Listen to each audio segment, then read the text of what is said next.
আসসালামু আলাইকুম। 18তম এনটিআরসি এর প্রিলিমিনারি পরীক্ষা ইতিমধ্যে শেষ হয়েছে এবং রেজাল্টও প্রকাশ করেছে। এখন লিখিত পরীক্ষার জন্য অনেকে অপেক্ষা করছেন। এখন প্রশ্ন হলো, 19তম এনটিআরসি এর নিয়োগ কবে প্রকাশ করা হবে?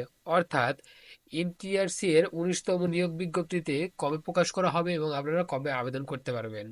এখন এই বিষয়ে যদি আপনারা জানতে চান তাহলে প্রথমে প্রবেশ করতে হবে ntrca.gov.bd এই ওয়েবসাইটে। আপনারা যদি এই ওয়েবসাইটে প্রবেশ করেন তাহলেই কিন্তু এখান থেকে সকল ধরনের নোটিশ দেখে নিতে পারবেন। যেমন আমরা যদি এই ওয়েবসাইটে প্রবেশ করি, ntrca.gov.bd, এখান থেকে আমরা সকল বাটনে ক্লিক করলাম। এখানে দেখেন যে লেখা আছে ই অ্যাপ্লিকেশন সংক্রান্ত বিজ্ঞপ্তি এবং পঞ্চম গণবিজ্ঞপ্তি। এইভাবে কিন্তু অনেক অনেক বিজ্ঞপ্তি, অনেক যেগুলো আর কি এনটিআরসি কর্তৃপক্ষের দ্বারা করা হয়েছে সব নোটিশ কিন্তু এখানে রয়েছে। তো 19তম এনটিআরসি এর নিয়োগ বিজ্ঞপ্তি প্রকাশ করলেও কিন্তু এই ওয়েবসাইটের মাধ্যমে প্রকাশ করা হবে।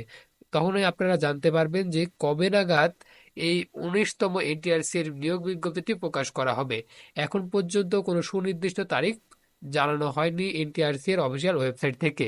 এবং এই ওয়েবসাইটের মাধ্যমে ntrc.teletalk.com.bd এই ওয়েবসাইটের মাধ্যমে কিন্তু সকল ধরনের কার্যক্রম তারা পরিচালনা করে। তো এই ছিল এনটিআরসি এর 19তম নিয়োগ নিয়ে